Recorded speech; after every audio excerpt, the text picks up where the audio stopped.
Keluarga emas Indonesia, gimana kabarnya harga emas di bulan Maret ini? Di 1 Maret Goldfather akan coba sampaikan beberapa info terkait penurunan harga emas yang sempat menggemparkan para investor emas. Simak videonya berikut ini guys. Gudangemas.com, tambah sekeping lagi. Assalamualaikum warahmatullahi wabarakatuh, keluarga emas Indonesia dimanapun Anda berada. Salam sejahtera untuk kita semuanya. Jumpa lagi dengan Goldfather di Goldfather Channel edukasi emas pertama di Indonesia. Goldfather doakan semuanya dalam keadaan sehat walafiat, juga sejahtera lahir dan batin, serta finansial. Amin ya robbal alamin. Nah, Goldfather kali ini ingin menyampaikan biasa terkait review harga emas yang sangat signifikan mengalami penurunan, khususnya di akhir Februari kemarin ya. Di Maret ini tanggal 1 mulai naik sedikit aja. Untuk itu Goldfather coba ambil beberapa datanya dulu. Pertama kita bicara indeks dulu ya guys.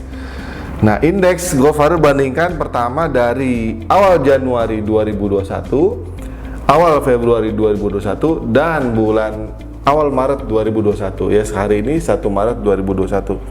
Kalau Goldfather cek di 2 Januari 2021, acuannya kita ke buyback Antam dari situs logamulia.com. Harga buyback Antam di 2 Januari 2001 adalah Rp860.000 per gram.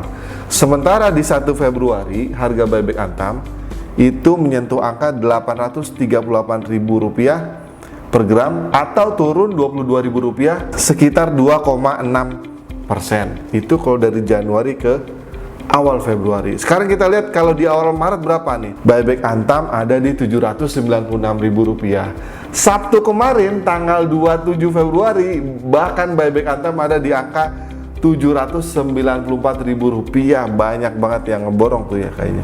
Hari Jumat banyak yang borong ya. Gitu teman-teman. Jadi kalau per Maret ini dibandingkan Februari, buyback Antam sudah turun Rp42.000 atau 5% dibandingkan buyback Antam di awal Februari 2021. Dan secara keseluruhan untuk tahun 2021 ini, kalau 1 Maret ini dibandingkan dengan 1 Januari atau 2 Januari, itu sudah turun Rp64.000 atau 7,44%. Pertanyaannya sekali lagi, apa penyebabnya nih guys? Dari kantor berita CNBC Indonesia, kalau Goldfather lihat, pemicunya masih sama, adanya kenaikan yield obligasi Treasury Amerika.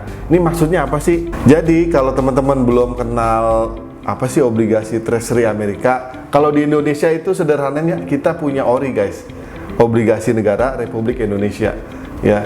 Bedanya instrumen investasi ORI dan emas ini secara safety ini sama-sama safety ya, karena ini dijamin pemerintah nih ORI. Emas kalau teman-teman pegang fisiknya itu ya tinggal tergantung bagaimana kita menyimpannya ya.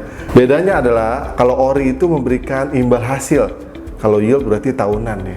Kalau emas kan enggak, kalau kita beli 10 gram emas tidak memberikan secara rutin tuh penghasilan kepada kita, tapi kita cuma berharap dari kenaikan harganya aja, itu pun kalau kita jual gitu ya teman-teman. Nah, di Amerika tadi yang obligasi Treasury Amerika ini lagi naik nih imbal hasil tahunannya, menyebabkan di saat orang lagi gamang terhadap investasi, orang milih yang aman dan memberikan imbal hasil juga. Itu sebabnya orang-orang pada memburu obligasi Treasury Amerika. Gitulah kira-kira simpelnya teman-teman, kenapa harga emas mengalami penurunan dan hubungannya dengan kenaikan yield Treasury Amerika. Itu di satu sisi. Info tambahannya yang cukup menarik adalah teman-teman, penurunan harga emas di Indonesia itu tidak serta-merta sama dengan penurunan harga emas dunia. Kenapa? Karena di Indonesia harga emas dihitung dalam rupiah per gram ya. Jadi ada faktor kurs US dollar terhadap rupiah yang mempengaruhi harga emas di Indonesia.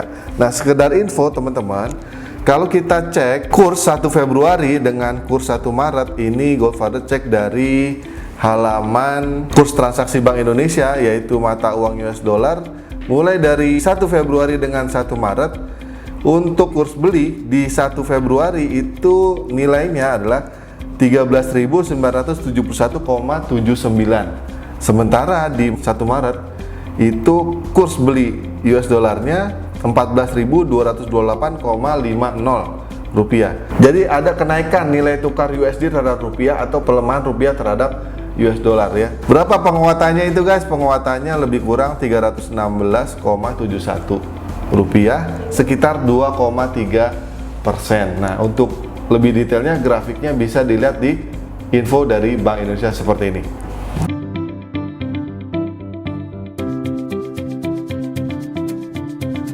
Satu info lagi yang menarik teman-teman yang Goldfather baca dari situs CNBC tadi adalah ada informasi bahwa kenaikan pesat yield treasury dalam waktu singkat ini diakibatkan karena pelaku pasar mulai mengantisipasi prospek pemulihan ekonomi dan potensi tingginya inflasi. Nah, sehingga mereka meminta kompensasi dengan kenaikan imbal hasil.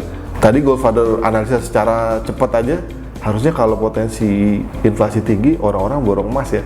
Gitu. Tapi ternyata mereka memilih aset yang aman dan juga memberikan imbal hasil. Begitu teman-teman tambahannya. Jadi kalau harga emas lagi turun gimana? Fokus pada target dan tambah sekeping lagi. Demikian, semoga bermanfaat. Sampai ketemu lagi di info selanjutnya. Assalamualaikum warahmatullahi wabarakatuh. Nah.